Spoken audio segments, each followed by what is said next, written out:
Hello प्यारे बच्चों। मैं आपका अमन सर अरविंद एकेडमी से आज एक नया टॉपिक लेके आए हैं पॉलिटिकल सिविक्स का पॉलिटिकल पार्टीज। जो आपके एग्जाम के अंदर एक क्वेश्चन इससे एक क्वेश्चन बनता है आपका 5 मार्क्स का या फिर 3 मार्क्स का क्वेश्चन बनता है। अब इस चैप्टर में पढ़ना क्या है, पॉलिटिकल पार्टी सबसे पहले होता क्या है, नीड क्यों है पॉलिटिकल पार्टी की, नेसेसरी क्या है, और इसमें एक दो दो पॉइंट आता है चैलेंजेस और रिफॉर्म। ये दो टॉपिक इस चैप्टर का सबसे इंपॉर्टेंट है, रिफॉर्म्स एंड चैलेंजेस क्या फेस करती है। तो उससे पहले हम पढ़ेंगे कि पॉलिटिकल पार्टीज का मीनिंग क्या होता है, उसके बाद फंक्शन में पॉलिटिकल पार्टी हो गया आपका, नेसेसिटी या इंपॉर्टेंस या सिग्निफिकेंस ऑफ पॉलिटिकल पार्टी। इस स्लाइड से दो पॉइंट आपके बन रहे हैं, फंक्शंस और नेसेसिटी। दोनों पॉइंट आगे जब पढ़ोगे रिफॉर्म्स के अंदर और चैलेंजेस के अंदर, वहां पे पॉइंट्स आपके यूज होंगे। ठीक है, तो सबसे पहले पढ़ेंगे पॉलिटिकल पार्टी होता क्या है। ठीक है, तो पॉलिटिकल पार्टीज का मतलब क्या होता है, political party is a political organisation. क्या होता है, एक पॉलिटिकल ऑर्गेनाइजेशन है, ठीक है, of the people who come together to contact elections and control the political power. तो बेसिकली क्या है इसके अंदर कि पॉलिटिकल पार्टी जो है एक पॉलिटिकल ऑर्गेनाइजेशन है जिसके अंदर जितने भी पीपल होते हैं come together to contest election, की इलेक्शन में फाइट करने के लिए, and control the political power.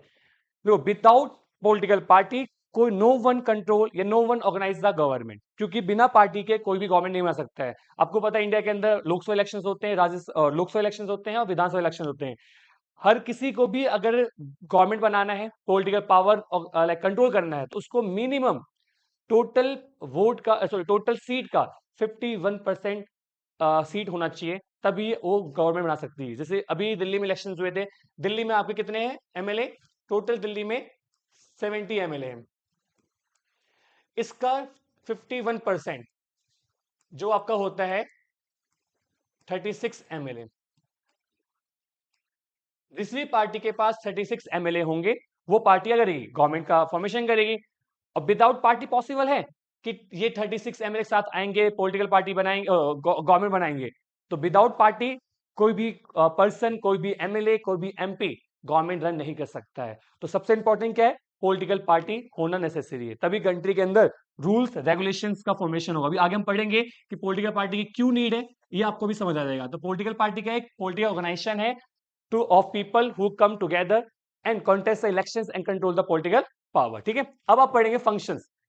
इसके फंक्शंस में आपके हैं 6 पॉइंट लिए हुए। पहला पॉइंट आपका है, जो मैं बस में पॉइंट बताऊंगा, कॉन्टेक्स्ट इलेक्शन। इलेक्शन कॉन्टेक्ट करने के लिए आपको पॉलिटिकल पार्टी की नीड होती है। ठीक है, by the putting up there the candidate, की जो भी पार्टी होती है इलेक्शंस के अंदर अपने कैंडिडेट्स को फॉरवर्ड करती है, हमारी पार्टी से ये कैंडिडेट इलेक्शन लड़ने वाला है। सेकंड पॉइंट क्या है, fame the policies and programmes to attract the general public. कि अगर किसी पार्टी ने कोई पॉलिसीज बनाया तभी तो हमको वोट देंगे ना। अगर मान लो मैं इलेक्शन लड़ना चाहता हूँ, लाइक द्वारका से मैं इलेक्शन में लड़ रहा हूँ, अब मैं इलेक्शन लड़ रहा हूँ तो मुझे लोग वोट क्यों देंगे, क्योंकि मेरे पॉलिसीज होगा, प्रोग्राम्स होगा, तभी तो मुझे लोग वोट देंगे ना। अब मुझे खुद नहीं पता मैं किस पार्टी से बिलोंग करता हूँ, तो मैं अकेले पॉसिबल नहीं है। अगर मान लो मैंने बोल दिया कि सभी बच्चों को फोन मिलना चाहिए, ठीक है, टैब मिलना चाहिए, मैंने बोल तो दिया, मैं जीत भी गया, पॉसिबल है कि मैं इसको इंप्लीमेंट करवा पाऊंगा? नहीं है ना, क्योंकि मुझे क्या चाहिए, पार्लियामेंट के विधानसभा के अंदर प्रॉपर मेजोरिटी चाहिए। अगर कुछ भी लाइक पॉलिसी इंप्लीमेंट करना है तो मुझे क्या करना पड़ेगा, लोगों का सपोर्ट चाहिए। अब सपोर्ट कब आएगा, जब मेरे पास ग्रुप होगा, और ग्रुप का मतलब क्या है, पॉलिटिकल पार्टी। ठीक है, तो अकेला अकेला कोई भी कैंडिडेट कोई भी प्रॉमिस फुलफिल नहीं कर सकता है। अगला पॉइंट है, play the decide role in the law making process in parliament. Parliament हो चाहे विधानसभा हो, दोनों के अंदर जो लॉ बनते हैं वो कौन बनाएगा, पॉलिटिकल पार्टी बनाएगी ना। कि जो भी लीडर सिलेक्ट होंगे वो कहां जाएंगे, विधानसभा में या फिर पार्लियामेंट, वहां जाके क्या करेंगे, डिबेट डिस्कशन करेंगे और कंट्री के लिए लॉ मेकिंग करेंगे। वो कौन करेगा, पॉलिटिकल पार्टी। अगला पॉइंट है, form and run the government. तो जो भी इलेक्शन लड़ते हैं पार्टीज, दो चीज होता है, या तो गवर्नमेंट बनाएगी या तो ऑपोजिशन का। अगला पॉइंट आपको ये ऑपोजिशन का है। तो दोनों पर ध्यान दो कि जो गवर्नमेंट, जो पार्टी ज्यादा सीट सिक्योर करेगी वो क्या बनाएगी, गवर्नमेंट। और जिस पार्टी को कम सीट मिलेगा वो क्या बनाएगी, ऑपोजिशन बनाएगी। तो दोनों डेमोक्रेसी के लिए दोनों इंपॉर्टेंट है, गवर्नमेंट इंपॉर्टेंट है और ऑपोजिशन भी इंपॉर्टेंट है। ठीक है, तो run the government and role of opposition. अगला पॉइंट क्या है, shape the public opinion by the raising and the highlighting the public issues. कि जितने भी पार्टीज होती है क्या करती है सोसाइटीज के अंदर, जितने भी इश्यूज है, जितने भी पब्लिक के ओपिनियंस है, उसको शेप करती है और पार्लियामेंट में जाती है या विधानसभा जाती है, वहां पे पब्लिक डिबेट डिस्कशन करके उसके लिए वर्क करती है। अगर लाइक इंडिया में अभी पॉल्यूशन की बात करें, दिल्ली के मेन रीजन क्या था? यमुना था, पॉल्यूशन था, मेन रीजन था ना, लोगों ने वोट दिया। अब जैसे ही हमारी प्रॉब्लम्स को हमने बताया, अपने लाइक लीडर से बताया, वो कहाँ गए? विधानसभा में। अब क्या कर रहे हो? उस पर काम कर रहे हैं। तो विदाउट पार्टी पॉसिबल था कि अगर द्वारका से अगर मैं इलेक्शन लड़ता, मैं जीत जाता, मैं कुछ कर पाता? इसलिए पॉलिटिकल पार्टी की नीड होती है। एंड लास्ट पॉइंट क्या है? Provide access to government machinery and welfare scheme through the local party leaders. कि अगर लोकल लेवल में जो भी काम है आपका, वो पार्टी के थ्रू पॉसिबल है। तो कितने पॉइंट्स हो गए? पहला पॉइंट है आपका contest election, frame the public policies and programmes. अगला है बेटा लॉ मेकिंग हो गया, रंग गवर्नमेंट हो गया, ऑपोजिशन हो गया, ठीक है, पब्लिक शेप ओपिनियन हो गया। एंड लास्ट पॉइंट आपकी इसमें आपका जो है provide the access to government machinery, कि लोग जो नॉर्मल पीपल है वो एक्सेस कर सकते हैं गवर्नमेंट के अंदर। तो ये था आपका फंक्शंस ऑफ पॉलिटिकल पार्टी, ठीक है। अगला पॉइंट क्या है? Necessity, importance, signification of political party. बहुत इंपॉर्टेंट टॉपिक है, ध्यान रखना। अब किसी भी चीज की नेसेसिटी क्यों होती है, तो उसको समझने के लिए सबसे पहले समझे कि विदाउट पॉसिबल है कि नहीं है। यहाँ लिखा है विदाउट पॉलिटिकल पार्टी, 5 पॉइंट लिखे हुए। इसमें विदाउट पॉलिटिकल पार्टी क्या क्या लाइक जो जो प्रॉब्लम फेस करना पड़ेगा वो आप समझ जाओगे कि पॉलिटिकल पार्टी की नीड क्यों होती है। तो सबसे पहला पॉइंट क्या है इसके अंदर? सबसे पहला पॉइंट इसमें जो है, every candidate in the election will be independent. अगर पॉलिटिकल पार्टी नहीं होगा तो कैंडिडेट क्या होगा? इंडिपेंडेंट। अगर मान लो मैं इलेक्शन लाइक दिल्ली में कितने 70 एमएलए हैं, एक सीट से जो एमएलए है बेटा, लाइक मैं इलेक्शन लड़ रहा हूं बिना पार्टी के, नो पार्टी के, मैं इलेक्शन लड़ रहा हूं और मैं जीत भी गया, तो मैं क्या हुआ? Independence. No promise could be made and utility of the government form when will remain uncertain. कि अगर मैं इलेक्शन लड़ रहा हूं बिना किसी पार्टी के, तो पॉसिबल है कि मैं जो प्रॉमिस करूंगा इंप्लीमेंट करवा पाऊंगा? पॉसिबल नहीं है। तो विदाउट पार्टी कोई भी लीडर, कोई भी कैंडिडेट कोई भी प्रॉमिस को फुलफिल नहीं कर सकता है। अगला पॉइंट क्या है? No one will be responsible for the running the country, running the country, elected representative will be accountable. समझा बेटा? Accountable only to the their constituency. मतलब कि अगर वही सिंपल सा कि अगर मैं इलेक्शन में जीत गया तो द्वारका से मैं तो द्वारका का एमएलए में हूं, तो मैं किस लिए रिस्पॉन्सिबल हूं? पूरी कंट्री के लिए, द्वारका के लिए? द्वारका के लिए हूं ना मैं। तो अब कंट्री का मतलब द्वारका लेके अब मैं द्वारका का काम करूंगा, अब कंट्री में क्या चल रहा है मुझे क्या मतलब है? तो सही बात है। अब पार्टी होता तो पार्टी पूरी कंट्री में काम करेगी। जैसे कि एमपी की बात करते हैं, दिल्ली में कितने एमपी है? 7 एमपी है। अब एमपी किसके? बीजेपी के। तो जो भी काम दिल्ली में होगा वो पूरी कंट्री को देख के किया जाएगा। जो लोकसभा, जो आपका सेंट्रल गवर्नमेंट है, जितने भी एमपी हमारे इंडिया के अंदर है, वो पूरी कंट्री को लेकर काम करेंगे, ना कि किसी एक कॉन्स्टिट्यूंसी लिए काम करेंगे। तो पार्टी है तभी पॉसिबल है कि पूरे कॉन्स्टिट्यूंसी के साथ साथ पूरी कंट्री के लिए काम करोगे। नहीं तो अगर पार्टी नहीं होगा तो आप एक इंडिविजुअल एज अ कॉन्स्टिट्यूंसी के लिए काम करोगे, ठीक है। अगला पॉइंट क्या है? There will be no agency to gather and the present the different views on the various issue to the government. कि अगर पार्टी नहीं होगी तो जो जो इश्यूज है उसको रिप्रेजेंट नहीं कर पाएगा। पार्टी होती है तो मल्टीपल पार्टी है, तो मल्टीपल इश्यूज है, लाइक कांग्रेस है, बीजेपी है, आम आदमी पार्टी है, बीएसपी, बहुत सारी पार्टी है। तो सारी पार्टी अपने अपने इश्यूज लेकर आती है ना, उससे क्या होता है? सभी के इश्यूज को हम कंसीडर करते हैं। जिसकी पार्टी आएगी, जिसकी गवर्नमेंट आएगी, वो इशू काम करेगा, ठीक। इसलिए पार्टी होना इंपॉर्टेंट है। अगला, no will responsible for bring various representative together so as the form are responsible government. कि अगर कोई भी पार्टी नहीं होगी तो एक रिस्पॉन्सिबल गवर्नमेंट का फॉर्मेशन नहीं हो पाएगा। और रिस्पॉन्सिबल मतलब कि अगर कंट्री में कुछ भी होता है तो कोई कैंडिडेट अपने ऊपर रिस्पॉन्सिबल नहीं लेगा। पार्टी होता तो पार्टी रिस्पॉन्सिबल लेगी कि हमसे मिस्टेक हुआ है तो हम इसके लिए लाइक गलती है सही करेंगे। तो कब पॉसिबल है? जब पार्टी होगी। तो अगला पॉइंट क्या है? There will be no mechanism to support the government make the policy and justify और अपोज देम। कि अगर पार्टी नहीं होगी लॉ नहीं बनेगा, पार्टी नहीं होगा तो कोई उनको अपोज नहीं कर पाएगा, पार्टी नहीं होगा तो कैसी पॉलिसीज बनाना है, किससे रिलेशन रखना है, ये भी पॉसिबल नहीं होगा। तो विदाउट पार्टी ये सारी प्रॉब्लम्स क्रिएट हो सकती है। अब खुद सोचो कि अगर ये सारी प्रॉब्लम्स होगा तो इंडिया रन कर पाएगा, डेमोक्रेसी इंप्लीमेंट कर पाएंगे हम? तो विदाउट पॉलिटिकल पार्टी हम कुछ भी नहीं कर सकते हैं, ठीक है। यहां तक आपके 2 पॉइंट्स हो गए बेटा कि पॉलिटिकल फंक्शंस क्या है और नेसेसिटी क्यों है, ठीक है। अब जो अगला टॉपिक है आपका टाइप्स ऑफ पार्टी सिस्टम, क्या आपका टाइप्स ऑफ पार्टी सिस्टम है, जिसके अंदर 3 टाइप के पार्टी सिस्टम होते हैं, one party system, two party system और मल्टी पार्टी सिस्टम। अभी डिपेंड कर रहे हो, एक क्वेश्चन से पूछूंगा अभी लास्ट में, ये तो तीनों पार्टी सिस्टम है, कौन सा बेस्ट है, वन पार्टी, टू पार्टी और three party, sorry multi party. One party मतलब होता है जिसके अंदर ओनली वन पार्टी पूरी कंट्री में कंट्रोल करता है, एग्जांपल चाइना, हम 9th में पढ़ा होगा, फर्स्ट चैप्टर के अंदर है, चाइना में एक ही पार्टी जो पूरी कंट्री में कंट्रोल करती है, उसे बोलते हैं one party system. Two party के अंदर क्या होता है, जहां पे ओनली टू पार्टी, मेन दो पार्टी ही पूरी कंट्री में कंट्रोल करती है, यूएसए, यूके। और मल्टी पार्टी में हमारा प्यारा इंडिया, जहां पे मल्टीपल पार्टी है, आप कहीं भी जाओ, जैसे कि मेरा खुद की पार्टी है बैगन शाह, आप कहीं भी जाओगे आपको बैगन छाप, बीजेपी कमल हो गया आपका, लोटस हो गया आपका, हाथ छाप हो गया आपका, झाड़ू छाप हो गया, साइकिल हो गया आपका। बिहार के अंदर बेटा मल्टीपल चीजें चलती है। तो इंडिया में इतनी सारी पार्टी है जिसकी कोई और गिनती नहीं कर सकते आप, बहुत पार्टी है, हर स्टेट के अंदर, हर गांव के अंदर खुद की लोग पार्टी बना लेते हैं, उसे बोलते हैं मल्टी पार्टी सिस्टम। तो one party, only one party is allowed to control and run the government, ठीक है। Communist party in China, the best example of the one party system, China में एक ही पार्टी सिस्टम है और कोई भी other party formation नहीं हो सकता है। टू पार्टी के अंदर power usually change between main two party, मतलब पार्टी तो होगी पर पावर किसमें चेंज होगा, ओनली दो पार्टी में, ए और बी में, ठीक है। तो अदर पार्टी में exist, contest elections and win only a few seat like USA और UK is the best example of the two party system. Third क्या आपका multi party system, more than two party have the disorder changes chances of the coming together coming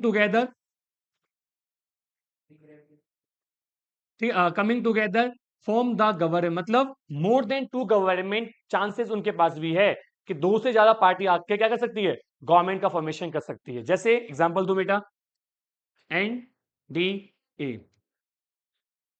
अपने पता है बेटा BJP की जो alliance है, अब बीजेपी के पास पावर तो है लेकिन वो क्या करती है, मल्टीपल पार्टी के साथ आती है और गवर्नमेंट का फॉर्मेशन करती है। अभी आपने देखा भाई, अभी कुछ टाइम पहले इलेक्शन हुए जहां पे बीजेपी ने शायद सपोर्ट मिला, बिहार की पार्टी ने सपोर्ट किया, साउथ की पार्टी ने सपोर्ट किया बेटा, तो उससे क्या होता है, गवर्नमेंट का फॉर्मेशन, उसे बोलते हैं कोलिजन गवर्नमेंट, ठीक है। तो coalition government and the alliance system are the specified features of the multi party system. तो यहाँ पे कोलिजन होगा और अलायंस बनेगा, ठीक है। तो India is the best example of the multi party system. अब मैं बोलूं which one is the best system for any country, कौन सा सिस्टम बेस्ट है। बुक के अंदर जब पढ़ोगे आप, वहां पे साफ लिखा हुआ है नो वन बेटर, ठीक है, कोई भी बेटर नहीं है, कोई भी सही नहीं है। क्यों नहीं बताता हूं, ये डिपेंड करता है कंट्री के अकॉर्डिंग कि कंट्री कैसी है। अगर कंट्री में लाइक एक थॉट्स है, एक ही सारे लोग सोचते हैं, तो वन पार्टी सही है। कंट्री में अगर लाइक थोड़ी डाइवर्सिटी है, ठीक है, जहां बताए दो तीन ग्रुप में बटे हुए, तो टू पार्टी सिस्टम है। और कंट्री में मल्टीपल डाइवर्सिटी है तो फिर मल्टी पार्टी।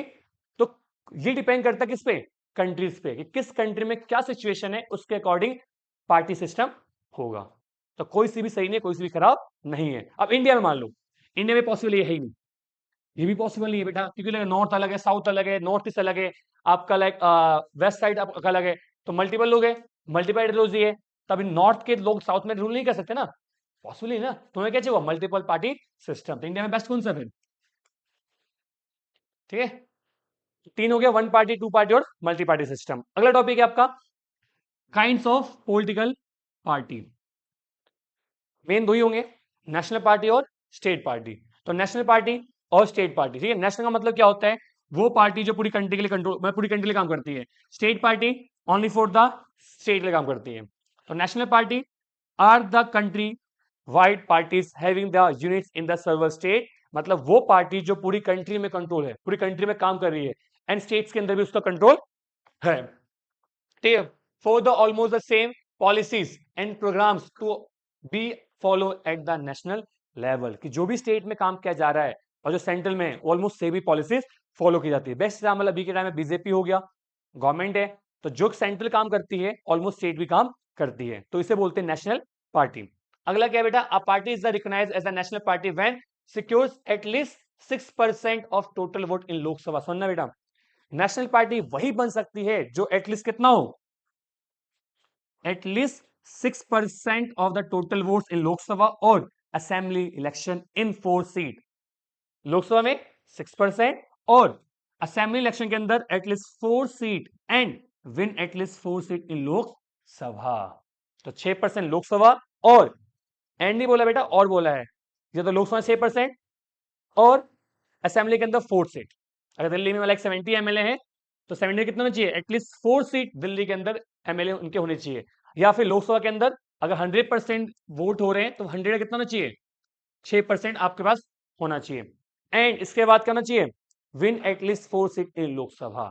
अब देखो हमारे एमपी कितने, 543 एमपी है पूरे इंडिया के अंदर, इसमें से एटलीस्ट कितने सीट होना चाहिए उनके पास, 4 एमपी किसी एक्स वाई जेड पार्टी से होना चाहिए, तब जाके क्या बनेगी, वो नेशनल पार्टी बनेगी। तो पहला कंडीशन था आपका 6% लोकसभा, और असेंबली में एटलीस्ट 4 सीटें, स्टेट सॉरी 4% लोकसभा के अंदर और 4 सीट इन स्टेट असेंबली। सेकंड जो कंडीशन है बेटा एंड, इसके साथ win at least 4 seat in Lok Sabha. ठीक है, स्टेट में क्या होना चाहिए, ये only present in only in the one federal units, मतलब पूरे स्टेट लाइक 28 स्टेट्स में से किसी एक स्टेट के अंदर भी पार्टी काम करती है। Having their own policies, programmes and strategy to be the follow at the state और द रीजनल लेवल, की स्टेट और रीजनल पे काम करती है। ठीक है, क्या ऐसा कंडीशन है, state party when secured at least 6% total vote in election to the legislative assembly, मतलब असेंबली इलेक्शन में कितने परसेंट होना चाहिए, 6% आपके पास वोट होना चाहिए, सॉरी वोट परसेंटेज होना चाहिए। और नहीं एंड विन एटलीस्ट 2 सीट, अगर आपको स्टेट पार्टी बनना है तो 2 सीट आपको होना चाहिए एमएलए के अंदर, और 6% आपको असेंबली के अंदर मिलना चाहिए, तब आप क्या बन जाओगे, एक स्टेट पार्टी बन जाओगे। ठीक है, अब इधर हो, अभी कहा ना इंडिया में मल्टी पार्टी सिस्टम है, इतनी सारी पार्टी है, बट नेशनल पार्टी ओनली कितनी है, 6। और इतनी सारी पार्टी होने के बाद कितनी पार्टी बची, 6 पार्टी है, और स्टेट में ज्यादा पार्टी नहीं है।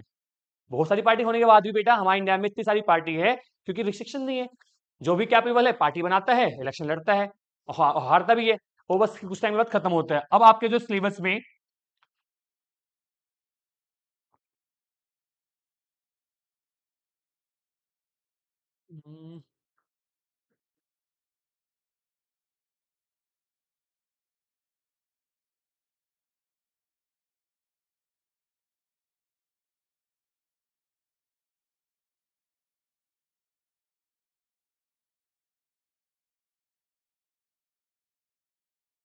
राजा भाई मेरे,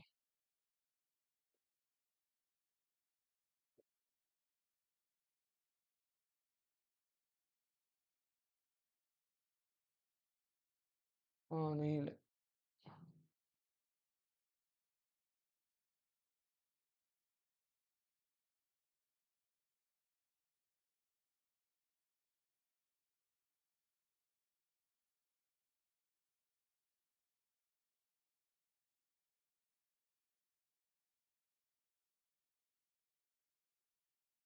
छोड़ो, मैं ऐसे ही बताता हूँ उसको। तो आपके कंट्री में 6 नेशनल पार्टी है। पहली पार्टी आपकी कौन सी है, बीजेपी। सेकंड कौन सी है आपकी, आईएनसी। थर्ड आपकी कौन सी है, आम आदमी पार्टी। फोर्थ आपकी है एनपीपी। अगली पार्टी आपकी CPI M. And last party कौन सी है आपकी, बीएसपी। कौन सी पार्टी आपकी, बीएसपी। तो BJP, Aam Aadmi party, NPP, और कौन सा बची आपका, तीन हो गया, like BJP, Aam Aadmi party, NPP, Congress, INC, BSP और सीपीआई एम। ये 6 पार्टी आपकी कौन सी है, नेशनल पार्टी है। बाकी कोई भी और पार्टी नेशनल पार्टी नहीं है। आपके सिलेबस में 3 पार्टी का नाम काटा गया है, तो बुक में अपडेट कर लेना। ठीक है, 2 ऐड हुई है, आम आदमी पार्टी और एनपीपी, ये 2 नाम ऐड हुए हैं और 3 नाम कटे हैं, ध्यान रखना। ठीक है, जो अपडेट जिसके पास बुक नहीं वो अपडेट कर ले इसका। ठीक है, अगला टॉपिक है आपका, अगला टॉपिक है आपका चैलेंजेस, और लिख लो important, most important topic, challenges to the political party. वो कौन कौन से चैलेंजेस है जो पॉलिटिकल पार्टी फेस कर रही है, तो इसमें आपको 4 पॉइंट पढ़ना है। Lack of internal democracy, dynasty succession, growing role of the money and muscle power, and last है लैक ऑफ मीनिंगफुल चॉइस। ठीक है, मैं 4 वर्ड समझा दो पहले होता क्या है, उसके बाद फिर से एक्सप्लेन करेंगे। पहला पॉइंट लिखा हुआ है लैक ऑफ इंटरनेट डेमोक्रेसी। इसका मतलब ये क्या होता है, पार्टीज के अंदर डेमोक्रेसी नहीं होती है। मतलब अगर मान लो मेरी पार्टी खुद की बैगन शाह पार्टी है, मैंने बनाई, मैंने बहुत मेहनत किया, उस पार्टी को मैंने लाइक जीरो से लेकर टॉप पे ले गया, ठीक है। अब जितने भी पार्टी के अंदर जो भी डिस्कशन हो रहे हैं, डिसीजन हो रहे हैं, किसको क्या बनना है, क्या काम करना है, वो मैं डिसाइड कर रहा हूं। तो डेमोक्रेसी के अंदर लाइक जो नॉर्मल पीपल जो कनेक्ट हो रहे हैं वो सपोर्ट करेंगे। पार्टी काम कर पाएगी, काम तो करेगी, लेकिन लॉन्ग टर्म में क्या होगा, पार्टी का डाउनफॉल स्टार्ट हो जाएगा। क्योंकि पार्टी के अंदर डेमोक्रेसी है नहीं है, मतलब पार्टी प्रेसिडेंट किसे बनना है, किसे सीएम बनना है, किसे कौन सी पोस्ट देनी है, ये सब डिसाइड मैं या मेरी फैमिली मेंबर कर रही है। तो पार्टी के अंदर डेमोक्रेसी हुआ नहीं हुआ ना, तो पार्टी कभी भी ग्रो नहीं कर पाएगी, और ये पार्टी के साथ साथ कंट्री के लिए भी बेनिफिट नहीं है, ठीक है। अगला पॉइंट क्या है, डायनेस्टिक सक्सेशन है। तो समझ डायनेस्टी रूल होता था, लाइक किंग का बेटा किंग बनता था, वैसे ही बेटा पार्टी के अंदर भी अगर मैं प्रेसिडेंट हूं और मैं हटता हूं, तो मेरा आने वाला जो नेक्स्ट जनरेशन है वो पार्टी का हेड बनेगा। तो डेमोक्रेसी हुआ, लाइक पार्टी में लाइक एक तरह से सभी को इक्वलिटी हम दे रहे हैं, तो प्रॉब्लम है ना। 2 पॉइंट हो गया। थर्ड क्या है, growing role of money and muscle power. सबसे बड़ी प्रॉब्लम इंडिया की आज की है बेटा, कि जिसके पास पैसा है, जिसके पास मनी है, जिसके पास मसल है, बाहुबली जिसे बोलते हैं वर्ड हमारे यूपी बिहार के अंदर पूर्वांचल में, बाहुबली। तो जो बाहुबली है, जिसका पैसा है, जिसके पास 10-10 गाड़ी चल रही है, वो इलेक्शन जीत जाता है। रियलिटी में कुछ स्टेट ऐसे हैं, कुछ जगह ऐसी जहां पे आज भी लोग आइडियोलॉजी को वोट देते हैं, मसल मनी पावर को वोट नहीं देते हैं।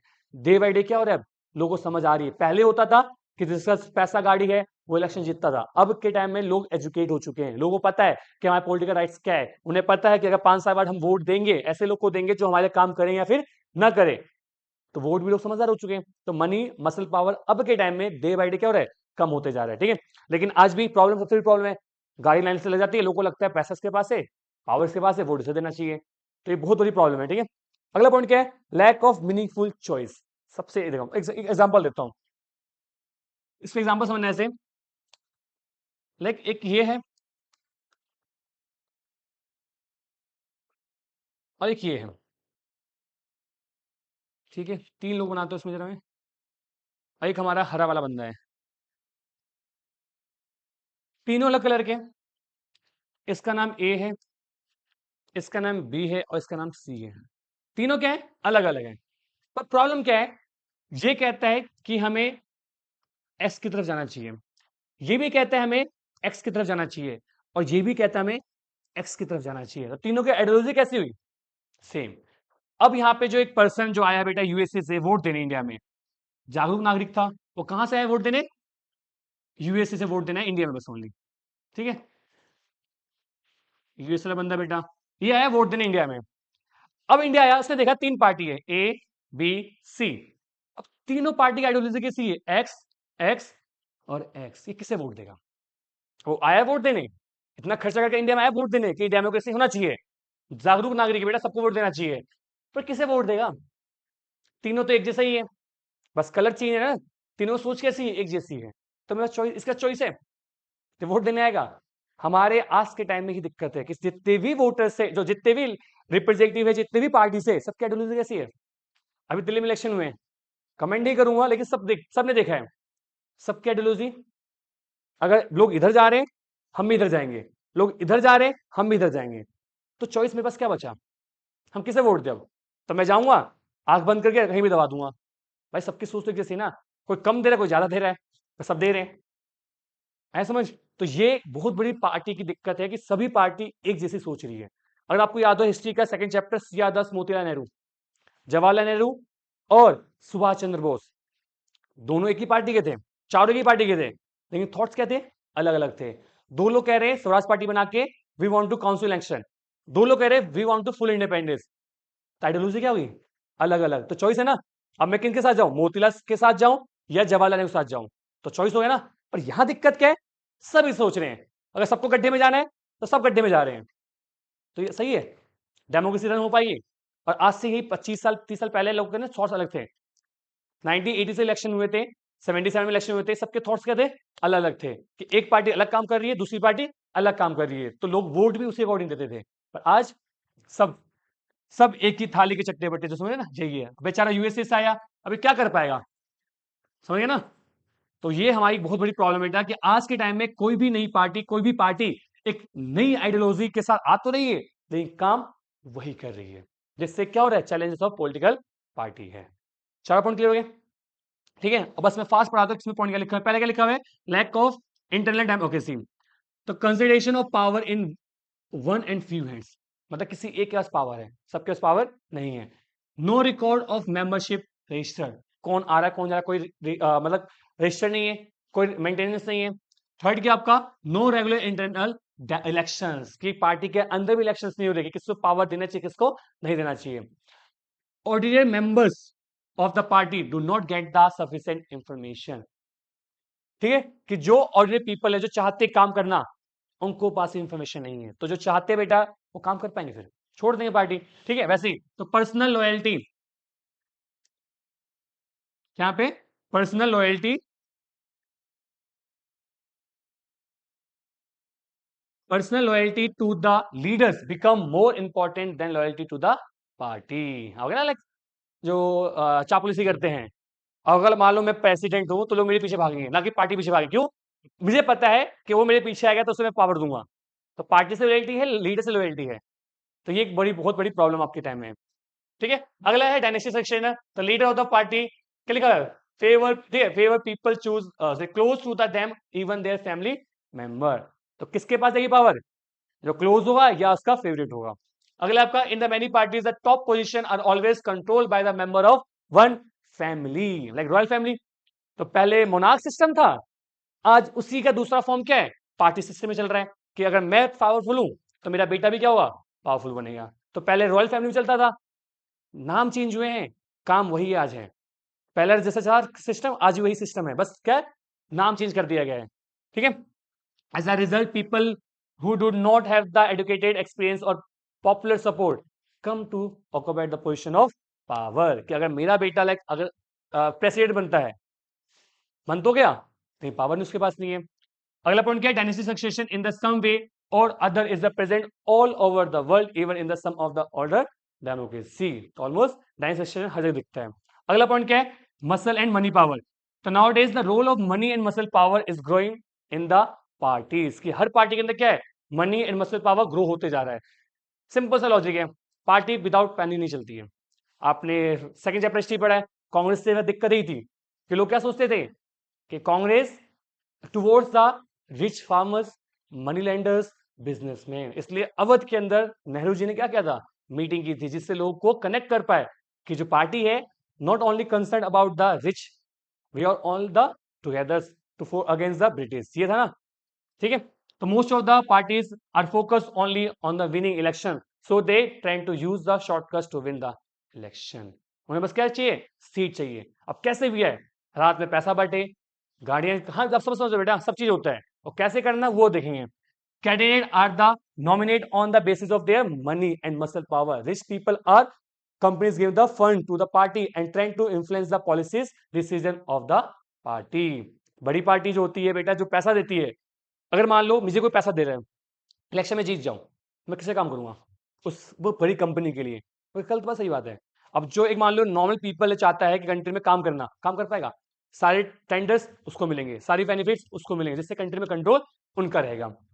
ठीक है, तो some cases the party support the criminals who came election, पता ना क्रिमिनल्स, बाहुबली हमारे इंडिया में बहुत प्रचलित है बेटा, बहुत फेमस है, तो जो बाहुबली होते हैं इलेक्शन जीत जाते हैं। पर हमारी आज की पब्लिक, हम जैसे यूथ समझदार होते जा रहे बेटा, लोगों को समझ आ रही है कि ये सब चीजें कंट्री के लिए सही नहीं है। अगला क्या, लैक ऑफ मीनिंगफुल चॉइस, तो in the present democratic scenario no party offer a meaningful choice to the voters, हुआ ना, जो बेचारा यूएसए से आया था वोट देने, उसका कोई चॉइस है, तो टाइम पास के लिए है ना। उसके बाद क्या, recently there has been a decline in the ideology differences among the party in the most part of the world, कि पूरे वर्ल्ड के अंदर ऑलमोस्ट सभी क्या हो रही है, सेम आइडियोलॉजी है। अब पार्टी में दो पार्टी, ए और बी पार्टी है, अब दोनों की सेम आइडियोलॉजी है, तो पार्टी किस बात की, एक ही पार्टी बन जाए फिर तो। अगला पॉइंट है आपका, those who want really different policies have no option available to them, कि अगर अलग अलग किसी उनके ऑप्शन नहीं है, तो फोर्थ टाइम से difference, the difference between the labour party and the conservative party in the Britain a very little, दो पार्टी थी ब्रिटेन के अंदर, लेबर पार्टी और कंजर्वेटिव पार्टी, दोनों में क्या है, ऑलमोस्ट सेम आइडियोलॉजी है। जब वो बनी थी बहुत डिफरेंस था, पर आज क्या है, दोनों में ऑलमोस्ट सेम है, तो लोगों के पास एक रियल चॉइस नहीं है। ठीक है, तो चार पॉइंट है, internal democracy, dynasty succession, money muscle power और मीनिंगफुल चॉइस, ये चार चैलेंजेस है हमारे पॉलिटिकल पार्टीज के अंदर। लास्ट टॉपिक है आपका रिफॉर्म, और ये भी लिख लो बेटा इंपॉर्टेंट। रिफॉर्म में दो टाइप से रिफॉर्म पढ़ना है, एक तो एफर्ट्स पढ़ना है कि कंट्री में क्या हो चुका है अभी, और सेकेंड है सजेशंस कि गवर्नमेंट लाइक पीपल क्या सजेशन दे रहे हैं to reform the political parties. तो पहले में क्या एफर्ट्स के अंदर सबसे पहला टॉपिक है आपका एंटी डिफेक्शन लॉ। हमारे इंडिया में फेमस है आयाराम गयाराम, एक पर्सन था कांग्रेस के अंदर, इलेक्शंस होते हैं, जीता इलेक्शन कांग्रेस से, हार गया वहां से भाग गया किसी और पार्टी में, वहां से उसको भगाया वापस आ गया, तो उसे बोलते हैं आया राम गया राम, मतलब आ तो गया फिर चले भी गया। उसी के बाद बेटा ये आता है एंटी डिफेक्शन लॉ कि अगर किसी मेंबर ने, इलेक्टेड मेंबर ने अगर पार्टी छोड़ी तो उसकी पोजीशन भी खत्म हो जाएगी। इसे बोलते हैं एंटी डिफेक्शन लॉ। ये बहुत बेस्ट है बेटा, क्योंकि आज के टाइम में क्या करते लोग, इलेक्शन जीतते हैं, for the money, for the power party change कर लेते हैं। ठीक है, तो जो constitution was the amendment to prevent the elected MP MLAs for the change in the party from the, क्या लिखा हुआ है, इन द डिफेक्शन, कि अगर कोई बेनिफिट्स के लिए पार्टी चेंज करता है तो उसका भी वो चीज खत्म हो जाएगा। ठीक है, according to law if any MLA MP change the party he or she will lose his or her seat in the legislative, की अगर मान लो द्वारका से कोई एमएलए चेंज करता है, किसी और पार्टी में जाता है, तो उसकी सीट खत्म हो जाएगी। ठीक है, अगला क्या है, एफिडेविट। तो in the order to reduce the inflation money and muscle power, supreme court has made necessary to, क्या लिखा हुआ है, constant to file an affidavit. अभी इलेक्शंस होते हैं ना, हर पार्टी के मेंबर्स को पूरी डिटेल देनी पड़ती है, कितना पैसा है, कितनी जमीन उनके पास है, कितना क्राइम रिकॉर्ड उनके पास है, कितनी एजुकेशन है, वो पूरे एफिडेविट में लिखा होता है, और उसको नेट पे पब्लिश किया जाता है, जिससे जो वोट देने वाला है उसको पता हो कि हमारा जो कैंडिडेट है कितने उसके अंदर पानी के अंदर है, कितना पैसा है, कितना मनी है, कितना क्रिमिनल रिकॉर्ड है। ठीक है, वो एफिडेविट आपको हो गया। The candidate is answer the affidavit will give the details और हिज और property and criminal cases pending against him और हर। ठीक है, अगला क्या आपका मैंडेटरी ऑर्गेनाइजेशन मीटिंग, की जो भी पार्टी है उनको मीटिंग करना पड़ेगा, उनको अपने प्रेसिडेंट का इलेक्शन करना पड़ेगा। अभी रिसेंट एग्जांपल में देता हूं कांग्रेस का, कांग्रेस में प्रेसिडेंट कोई और थी, उसके बाद क्या हुआ, जब लोगों ने प्रेशर बनाया तो वहां पे प्रेसिडेंट के इलेक्शंस होते हैं, जिसका president elected by the all the members है। तो election commission has the made it mandatory for the political party to hold their organisational meeting and the election, कि हर पार्टी को अपने ऑर्गेनाइजेशन करना पड़ेगा और मीटिंग करना पड़ेगा। अगला पॉइंट क्या है, some party has the started the organisation election, organise elections, but most of the time it is the last formality, कि आज भी इंडिया में मैंडेटरी तो है, बस किस लिए, फॉर्मेलिटी के, इलेक्शन हो गया, प्रेसिडेंट आ गया, पर काम कोई और कर रहा है। ये तो गया एफर्ट्स कि हमारी गवर्नमेंट काम कर रही है, एंटी डिफेक्शन लो, एफिडेविट और मैंडेटरी मीटिंग्स और इलेक्शन। अब अगला पॉइंट क्या है, सजेशन। ये सजेशन अभी इंप्लीमेंट नहीं हुए, हम सजेस्ट कर रहे हैं कि करोगे तो और इंप्रूवमेंट हो सकता है। पहला पॉइंट क्या है, law to regulate internal affairs, कि जो भी पार्टी के अंदर काम होता है उन सभी पे क्या होना चाहिए, रेगुलेट होना चाहिए, कि कोई भी फ्रीडम नहीं है कि आप कुछ भी कर सकते हो। तो it's should be made the compulsory for the political party to maintain a register for its member and the follow its on constitution, की जो पार्टी की जो भी पॉलिसीज है, प्रोग्राम्स हैं, वो सभी को फॉलो करना चाहिए। ठीक है, जो पार्टी ने डिसाइड किया, ना कि किसी एक कमरे के अंदर बंद होकर काम किया है। अगला पॉइंट क्या है, seat to be the reserve for womens, हमें करना चाहिए सीट रिजर्व। आपको खुशी होनी चाहिए बेटा, हमारे इंडिया के अंदर ये पॉलिसीज इंप्लीमेंट हो चुकी है कि पहले हमारे लोकल गवर्नमेंट के अंदर 1/3 सीट फीमेल्स का रिजर्व था। फिर हमारे पार्लियामेंट में बिल आता है जिसके अंदर लिखा जाता है कि 1/3 सीट जो रिजर्व होना चाहिए पार्लियामेंट के अंदर भी, वो बिल जो लाया हुआ था अभी कुछ टाइम पहले, इलेक्शन पहले, इस करंट गवर्नमेंट ने इसको इंप्लीमेंट कर दिया। ठीक है, जिसके अंदर 1/3 जो सीट है वो रिजर्व है फीमेल्स के लिए। तो शुड बी, ठीक है, made mandatory to reserve a minimum number of the seat for womens, there should be a quota for women in decision making bodies of the party. और ऐसा कहा जाता है कि फीमेल्स होगी तो बेटा ज्यादा अच्छे से काम हो पाएगा, कि फीमेल्स ज्यादा अच्छे समझती है कि सोसाइटी में क्या नीड है और क्या नहीं है। तो हमें साथ में फीमेल के साथ में क्या करना चाहिए, डिसीजन मेकिंग के अंदर पार्ट करना चाहिए। अगला है state funding of the elections, मतलब स्टेट फंडिंग, सुनना, the government should give the parties money to support their election funding, मतलब क्या होना चाहिए, government should give parties money, मतलब पार्टी को मनी देना चाहिए, जिससे क्या होगा, देयर इलेक्शन फंडिंग। अगर मान लो गवर्नमेंट पैसा देगी सभी को, कितना इतना पैसा मिलना चाहिए, तो पैसा बाहर से ले पाएगी, एक प्रॉपर डिटेल रहेगा, कितना पैसा है, कितना गया जा रहा है। अभी क्या होता है, कोई डिटेल नहीं है, कहां से पैसा आ रहा है, कहां जा रहा है, किसी को नहीं पता। तो करोड़ों रुपए बेटा फंडिंग आती है और करोड़ रुपए सोसाइटी के अंदर इलेक्शन में यूज होते हैं, जिससे क्या होता है कंट्री के अंदर मनी मसल पावर यूज होता है। अगला क्या है, it should be kind petrol, paper, telephone और cash based on the vote secure by the party in the last election. कि अगर मान लो मैं इलेक्शन लड़ रहा हूं और इलेक्शन में अगर मुझे 40% वोट मिले अपने एरिया के अंदर, तो मुझे उस अकॉर्डिंग क्या होना चाहिए, पेट्रोल, पेपर, टेलीफोन, कैश मिलना चाहिए, जिससे एक प्रॉपर मनी का वेरिएशन कंट्रोल हो पाए। ठीक है, ये हो गए मेड और सजेशंस। अगला पॉइंट क्या लास्ट, ठीक है, वॉलंटरी वेज मतलब pressure to be put, the people can put the pressure on the political party through the, क्या लिखा हुआ है, पिटिशंस, ठीक है, पब्लिसिटी एंड द एलिगेशन। कि लोग क्या करना चाहिए, उस पे लाइक पिटिशंस, पब्लिसिटी करना चाहिए, जिससे अगला क्या है, join the political parties, those who want to the make the changes should join the political parties. जिसको भी अगर चेंजेस करना है तो उनको पॉलिटिकल पार्टी के अंदर पार्ट लेना पड़ेगा। तो इस टाइप से मतलब ये आपका टॉपिक खत्म हुआ। तो इस पॉलिटिकल पार्टी से जो आपके दो टॉपिक है, चैलेंज और रिफॉर्म, ये दोनों ही इंपॉर्टेंट टॉपिक है एग्जाम के पॉइंट ऑफ व्यू से, इस पर ध्यान रखना। ठीक है, फिर मिलते हैं नेक्स्ट वीडियो में। ओके।